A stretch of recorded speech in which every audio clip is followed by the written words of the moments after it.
சொல்லிட்டாங்க. சும்மா இஷ்டத்துக்கு இன்ஜினியரிங் காலேஜ் ஆரம்பிச்சிருந்தா இன்ஜினியரிங்கே சொல்லி கொடுக்குறதில்ல. இன்ஜினியரிங் பற்றி ஒரு ஃபேனை கொடுத்து பண்ண சொன்னால் பண்ண மாட்டேன். நானும் எலக்ட்ரிக்கல் ஸ்டூடெண்ட் தான். இதை நான் படிச்சிருக்கேன். எனக்கும் எந்த ஒரு இதுவும் தெரியாது, ஒத்துக்கிறேன். மாப்பிள்ளை இன்ஜினியரா என ஆச்சரியமாக கேட்ட நிலை மாறி இன்ஜினியர் தானா என அலட்சியமாக கேட்கும் நிலை வந்துவிட்டது. 2016 நவம்பர் டிசம்பரில் நடந்த செமஸ்டர் தேர்வில் என்ஜினியரிங் கல்லூரிகளின் தேர்ச்சி விகிதத்தை அண்ணா பல்கலைக்கழகம் வெளியிட்டுள்ளது. அது மாணவர்களுக்கு மட்டுமல்லாமல் பெற்றோர்களுக்கும் கடும் அதிர்ச்சியை அளித்திருக்கிறது.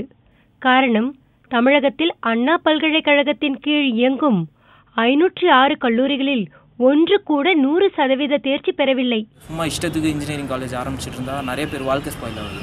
இங்கே நாங்கள் சிட்டியில் இருக்கோம், எங்களுக்கு கொஞ்சம் அவேர்னஸ் இருக்குது, எங்களுக்கு தெரியும். இதே வில்லேஜில் இருக்கவங்களாம் டிவியில் அட்வர்டைஸ்மெண்ட் பார்த்துட்டு சில காலேஜ் சேர்றாங்க. அதெல்லாம் முக்கால்வாசி இது இப்போது ஸ்கேமாக தான் இருக்குது, பொய்யா தான் இருக்குது. எல்லாமே தியரிட்டிக்கல் பேஸாகவே போயிட்டுருக்கு. எல்லா சப்ஜெக்டோட லைஃப் ஸ்டைலே அப்படி தான் போயிட்டுருக்கு. அவங்க போடுறாங்க, ப்ரொஜெக்டர் முன்னாடி போடுறாங்க, அப்படியே வியூ பார்க்குறோம், நம்ம எழுதுகிறோம், அவங்க சொல்கிறத பார்க்குறோம், அவ்வளோதான். இன்ஜினியரிங்னா புக்கில் இருக்கிற படி அவ்வளோதான். நாங்கள் ரியலாக அது வந்து கற்றுக்கல. இது இன்றைக்கி நாங்கள் 99% நாங்கள் கற்றுக்கவே இல்லை. நானும் எலக்ட்ரிக்கல் ஸ்டூடெண்ட் தான். இதை நான் படிச்சிருக்கேன். எனக்கும் எந்த ஒரு இதுவும் தெரியாது, ஒத்துக்கிறேன். 80 மார்க் மேலே இருக்கவங்க ஒரு தனி பெஞ்சும், 50 மார்க் இருக்கவங்க ஒரு பெஞ்சும், ஃபெயில் ஆகிறவங்க ஒரு பெஞ்சும் தனித்தனியாக பிரிக்கிறாங்க. எங்களுக்கு ஒரு ரொம்ப இதுவாகும். எங்களுக்கு எல்லாரும் கூட ஒன்றா உட்கார வச்சா எங்களுக்கு ஒரு இதுவாகும், நாங்களும் படிப்போம்.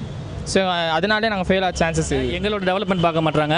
அவங்க என்ன பார்க்குறாங்கன்னா ஃபீஸ் அதிகமாக ஏற்றலாம், பஸ் ஃபீஸ் அதிகமாக ஏற்றலாம், கேன்டீனில் நெக்ஸ்ட் என்னென்ன போடலான்னு தவிர மணி மேட்டர் தான் பார்க்குறாங்க தவிர எங்களோட எங்கள் ஸ்டடீஸை பற்றி யாருமே இம்பார்ட்டன்ட் கொடுக்கறதில்ல. எங்கள் ஸ்டடீஸை வந்து டெவலப்மெண்ட் பண்ணுறதுக்கு எதுவுமே சொல்லிக் கொடுக்கறதில்ல. முன்னெல்லாம் பார்த்தீங்கன்னா +2ல் ஒரு 65% 70% இருந்தால் தான் இன்ஜினியரிங் ஜாயின் பண்ண முடியும் அப்படின்றது.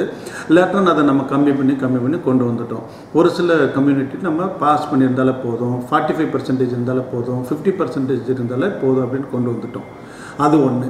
அதுக்கு அடுத்து பார்த்தீங்கன்னா என்ட்ரன்ஸ் இருந்தது. இப்போ என்ட்ரன்ஸ் மாதிரி அந்த குவாலிஃபிகேஷன் எக்ஸாம்ஸும் கிடையாது ஃபார் இன்ஜினியரிங் ஸ்டூடெண்ட்ஸுக்கு. ஸோ அவங்க வந்து மெயினாக வந்து பார்த்தீங்கன்னா மேத்தமெட்டிக்ஸ் சப்ஜெக்ட்ஸ்லாம் வந்து இங்கே இன்ஜினியரிங் நுழைஞ்சோடனே எல்லா சப்ஜெக்ட்லேயுமே மேத்தமெட்டிக்ஸ் இருக்கும். ஸோ அதில் அவங்க புரிஞ்சுக்கிட்டு அந்த ப்ராப்ளம் சால்விங் எபிலிட்டி, ஒவ்வொரு ப்ராப்ளத்தையும் மேத்ஸில் வந்து டெரிவேஷன்ஸ் ப்ராப்ளம்ஸ்லாம் புரிஞ்சுட்டு படிக்கிறது அவங்களுக்கு கஷ்டமாக இருக்குது. இதுதான் வந்து மிகப்பெரிய எனக்கு தெரிஞ்ச காரணம். தேர்ச்சி விகிதம் சரிய காரணங்கள் என்ன?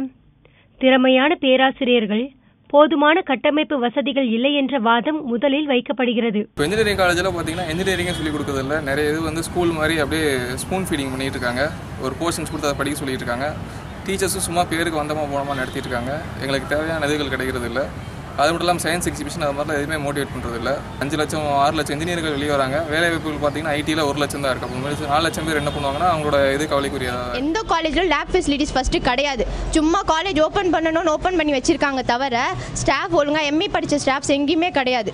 நார்மல் ஸ்டாஃப்ஸ் தான் வந்து லைக் பிஏ படித்தவங்க, எம்ஏ படித்தவங்க தான் ஸ்டாஃபாக வந்து ஒர்க் பண்ணுறாங்க. எனக்கு ஒரு வேலை வேணும், என்னுடைய பெற்றோர்கள் சொல்கிறாங்க, எனக்கு தெரிஞ்சவங்க சொல்கிறாங்க, இன்ஜினியரிங் படித்த வேலை கிடைக்குன்னு வந்தாங்கன்னா அந்த மாதிரி மாணவர்கள் தேர்ச்சி அடைகிறது வந்து ரொம்ப ரொம்ப கம்மியாக இருக்குது. அதனால தான் தேர்ச்சி சதவீதம் 100% எப்பயுமே இல்லாமல் இருக்குது. மாணவர்களுடைய கற்கும் திறனை புரிஞ்சுக்கிட்டு அவங்களுக்கு எப்படி சொல்லிக் கொடுக்கணும், ஜென்ரலைஸ்டு இல்லாமல் அந்த மாணவர்களுக்கு எப்படி சொல்லிக் கொடுத்தா புரிஞ்சுக்கிடுவாங்க அப்படின்னு சொல்லிட்டு அதுக்கேற்ற மாதிரி நம்ம பயிற்றுவிக்கும் முறையை மாற்றங்களை கொண்டு வந்தால் கண்டிப்பாக வந்து நிறைய தேர்ச்சி சதவீதம் வர்றதுக்கு வாய்ப்பு இருக்குது. தேர்ச்சி விகிதத்தை அடிப்படையாக வைத்து எந்த கல்லூரியும் குறைவாக எடை போட்டு விடக்கூடாது என்று கல்வியாளர்கள் கூறுவதை கூட ஒரு வகையில் ஏற்கலாம். ஆனால் திருநெல்வேலி, காஞ்சிபுரம், கோயம்புத்தூரில் இயங்கும் 3 கல்லூரிகளில் ஒருவர் கூட தேர்ச்சி பெறவில்லையே. அது பெரும் சீரழிவுதானே. தொழில்துறைக்கு ஏற்றபடி என்ஜினியரிங் கல்வி முறையை மாற்றியமைக்க வேண்டியது அவசியம் என யோசனைகள் கூறப்பட்டு வருகின்றன. கடந்த சில ஆண்டுகளாகவே மதிப்பிழந்து வரும் என்ஜினியரிங் கல்விக்கு புத்துணர்வு ஊட்ட தமிழக அரசும் கல்லூரி நிர்வாகங்களும் தொழில்துறையினரும் இணைந்து செயலாற்ற வேண்டிய முக்கியமான தருணம் இது. செய்வார்களா என்பதுதான் இன்றைய மாணவர்களின் எதிர்பார்ப்பாக உள்ளது.